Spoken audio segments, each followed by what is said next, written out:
All right, we're finally on the board. And it's like they're skipping along the surface of the water. Our second biggest viper target for the trip. A dragon snake while we were taking photos of the jaspers. I got it. Yes! All right, so this is where the real Borneo herping kicked off for our trip.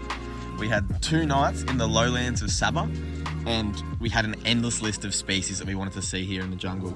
This is what went down on the first night. Here we are. The herping camp.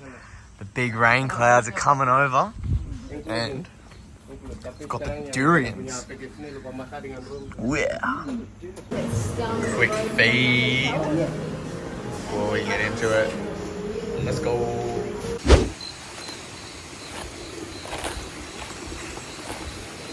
Cinnamon frog. Oh, sick. Oh my god. This frog was one of our biggest amphibian targets for the trip. It is a stunning species. Yeah, so what these frogs do is when they breed up in the canopy of the trees, they drop their tadpoles in the tree hollows and in the hollows of fruits and stuff. So the tadpoles can develop high up in the trees. And none of the Australian frog species have been recorded to do that ever. And the males generally seem to gather in small areas where the habitat's perfect, in the little microclimates. And it isn't uncommon to see several males all together in a really close proximity. That is a stunning frog. And that is a big target for the trip that we've just ticked off, and I'm stoked. How good. Look at this frog. Oh. All right, next species for the night, about 20 meters down, oh, he's stuck behind the leaf, is this rock skipper. Called rock skippers because they actually skim across the surface of the water when they jump from rock to rock. And it's like they're skipping along the surface of the water. This was a pretty big target as well for the trip. A few awesome frogs out tonight. Oh, another awesome species, harlequin flying frog. Harlequin flying frog. Beautiful orange coloured flying frog with that awesome orange webbing between the toes. And when they jump, they spread their legs wide out and expand those webbed toes. And that helps them glide through the air. And that's why they're called flying frogs. Oh, well, this small section of creek has slowed us down massively. Photographing all these awesome species. There's so many frog eye shines that we're going to have to check out. And yeah, we probably made it about 100 meters in the last 45 minutes. But 3 awesome species down, I am not complaining. The first micro highlight of the night, about 10 meters after I just put that last video in. How sick is that? First species of Califrinus for the night. And so this is the Bornean sticky frog, or Califrinus myzon. And the sticky frogs are small leaf litter dwelling microhylers. Borneo has 10 from the genus. And when distressed, they secrete a sticky substance from the glands, and that deters the predators, which is where they also get their name. This frog looks like such a weapon. I actually reckon this is probably my favourite frog so far tonight. All right, next to the trail, decent sized dragon up there. Female Gonocephalus grandis, filming early before the colours change. These dragons are generally associated with the water bodies, or the creeks and the streams. Here's a rocky stream, sleeping in a tree over it. And yeah, you can tell this is a female. She doesn't have the big crest. The males have these really strong crests on the back of the neck. This female just has a single row of small spines. But the males can also be this stunning, they can both be this stunning green coloration. This is a dark one. She has darkened up quite a bit since we first caught her too, though, to be fair. Look at how long that tail is. That has got to be one of the longest tails of any lizard I've ever seen. I can't even get it all in the frame. But we're going to put this beautiful girl back to bed because we have got to get back to it and find some more herbs. All right, next find of the night is this rough guardian frog that keeps jumping. This species carries their tadpoles on their back. The males will wait for the eggs to turn into tadpoles, and then the tadpoles will climb onto their backs. And the males will walk around with the tadpoles on their backs. The males will then take them to a small pond. They'll drop them off and let them develop in the pond.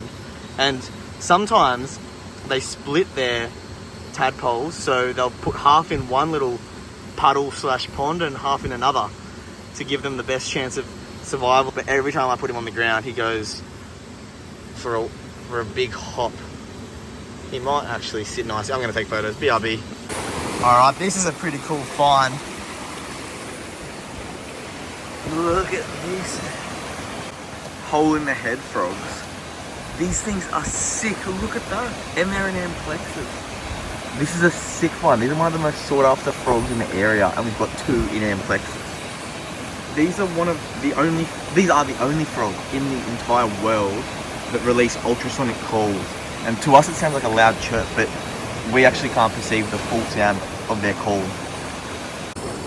Polypodates macrotus, dark-eared tree frog up there. I do not think we're going to get to him, but we will try. Yes, first snake of the night. T.S. Fusca. Sick. Finally got a snake. Woo-hoo. Where'd he go? Oh, there. Falling down. Where?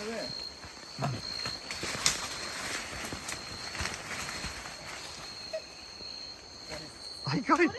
Yes! Oh, shit on my face. Oh no! Look at his face. Oh, yeah. Oh, you did shit on your face. Oh, shit. Alright, we're finally on the board for the snakes tonight. T.S. Fusca, white-bellied rat snake. This is like a decent sized snake. This is like a 2 meter long snake. But for the species, it's not that big, which is crazy. They're a really slender built species. They're very fast.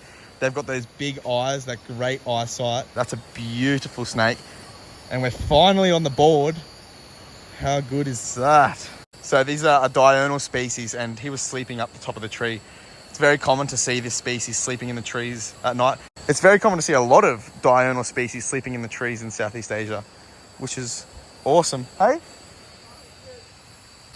All right, it's all stations go now. We've got the white-bellied rat snake out there, and look at this file-eared tree frog. This was one of the big frog targets as well. This is a really pale one, but it is a massive frog. Like, look at that compared to the size of my hand. They're a very big species, and yeah, they are such an iconic Bornean frog. That is awesome. A bucket list frog for me for sure. What is it? Oh, look at the size of that viper. Oh. That is sick. Wow, that's stunning. Big female subannulatus. That is sick. Far out. Alright, so our second biggest viper target for the trip, the Bornean keeled pit viper. This is a beautiful big female. The species is sexually dimorphic. Most vipers are sexually dimorphic, and the females get way bigger than the males.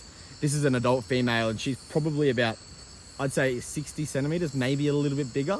And the males do not get anywhere near the size. In comparison, a male would probably be about 30 centimeters and maybe a third of the girth of this adult female. The males don't even look like this when they get older. The males stay that same juvenile green color. They are such a stunning snake, and I'm so stoked that we got one tonight. I was really hoping for one tonight, but yeah, this is one of 6 species of viper in Borneo, and around the lowlands where we are now, this is one of only 3 species. And then once we get up into the highlands, there's another 3 species. But of the lowland species, I would say this is probably my biggest target, my biggest realistic target. Obviously, I want a Sumatran pit viper, but they're really hard to come by. But I'm so stoked with this. They've got the weakest venom of all the pit vipers in Borneo. I see videos on Facebook of villagers getting bitten, letting them bite other villagers for medicinal reasons or something, I don't know. But he's slowly cruising off. He's had enough of us now, so we're gonna let him go, and we're gonna see if we can find any other cool species tonight. Oh, Jasper! Jasper's cat snake! No way! No way! Oh, look at that! Oh, it's beautiful that is as well. Sick. Oh my god! All right, this find is absolutely crazy.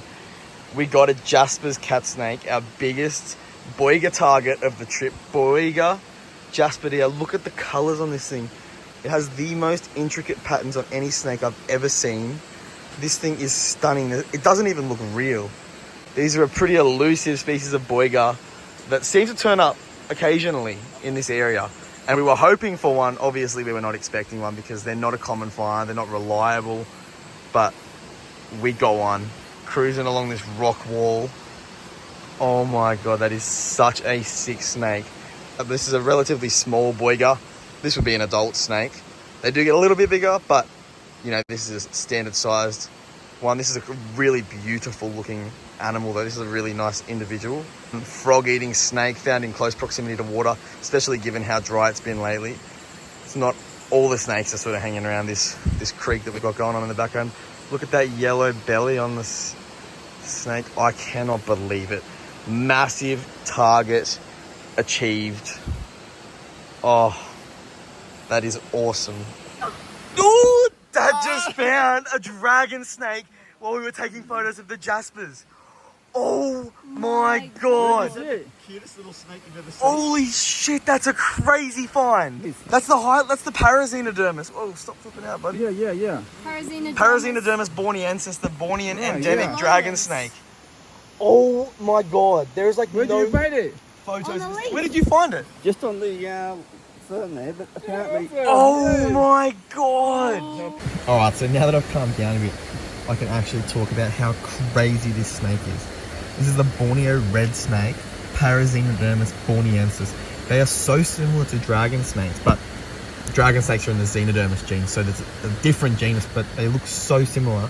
And I didn't even know that these were down here. Like, you get them in the montane areas, like in Mount Kinabalu and stuff, but I did not know that they were down here. And even in the montane areas where they're known, they are not common at all. This is like probably one of the only records that I know of in this area. And not only that, look how small this snake is. I cannot believe that Malcolm spotted this thing sitting on a fern next to the creek. I cannot believe how tonight is going.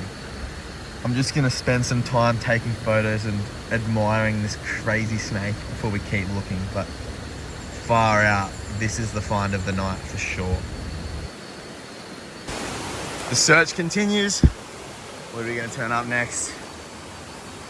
Sumatran pit viper male. Oh my God. Look at that.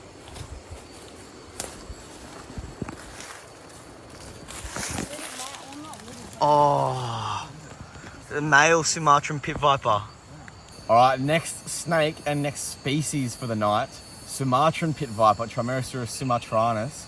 Another big target, sort of, because it's a small male. Beautiful snake, don't get me wrong, but when you see the big females that I was thinking about, you'll see why this is a little bit underwhelming.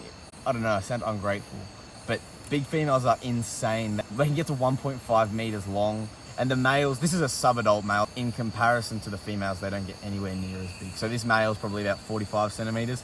These are an uncommon viper, very uncommon viper around here, but we're very lucky. We're having a good night, and this one was just spotted in ambush, just really close to the ground. I was using those heat sensing pits to find that warm-blooded prey. Very clean snake as well, not a mark on it. Looks like it's freshly shed. Very awesome.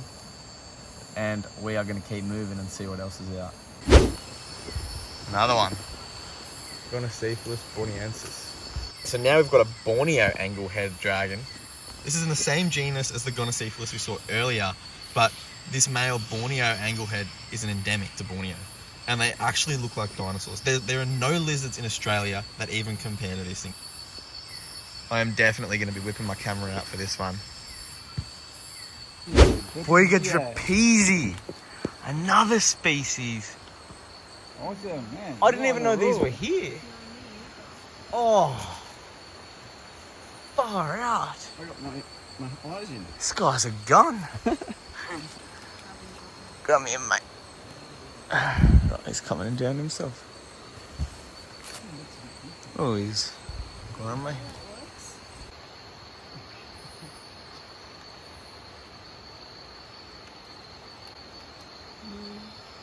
How to catch. We're almost at the end of the trail, and we've got yet another species, the white spotted cat snake. But this thing won't sit still. My camera's nearly dead. My phone's nearly dead. I'm just going to have to take a few pics and leave ya.